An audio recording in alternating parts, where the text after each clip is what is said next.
All week we've been bringing you reports on the Red Bull Music Academy, which is basically school for up-and-coming musicians who get taught by rock star teachers. Today, Johnny looks at the philosophy of the academy.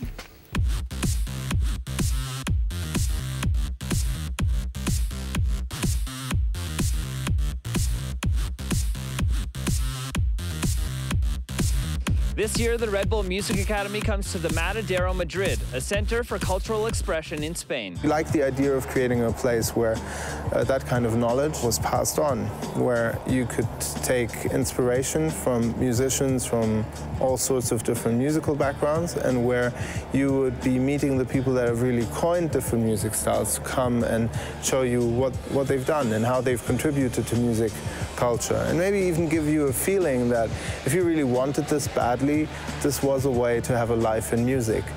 Yeah, the whole mass thing, really, it's a time in hip-hop where things, from my point of view, started going more to what things look like opposed to what things sound like.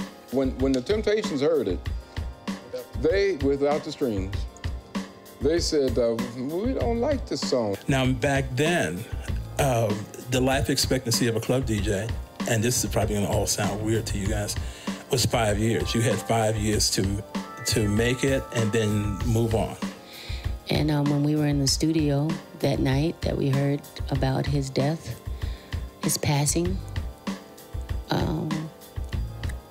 we paid homage to him, resting in beats by writing that song, Telephone. When we finished this record, I went to mastering and I thought I was finished. And then Jay comes in, walks into mastering, he sits down, and I'm calling him to listen to the sequence and, you know, like the spacing in between the records. And while he's sitting there, he goes, okay, I got a better verse for that record. So we're like at mastering, you know what I'm saying? And we run back to the studio. You know, with that experience from the lecturers, they hopefully pass along some things that people can learn from, you know, some good stories, and hear the music and become familiar with something maybe if they were already familiar with it, hopefully it's something that they learned a little bit extra about. If they weren't familiar with it, hopefully they get opened up to a little bit something different. I think I've already gained so many tools that'll be readily applicable when I get back, and gain so much inspiration and influences to just add on to the music that I've been making, and I feel like I'll definitely grow a lot. It's about their specific journey, you know, as kind of cliched as that sounds. This is not teaching, it's really about inspiration.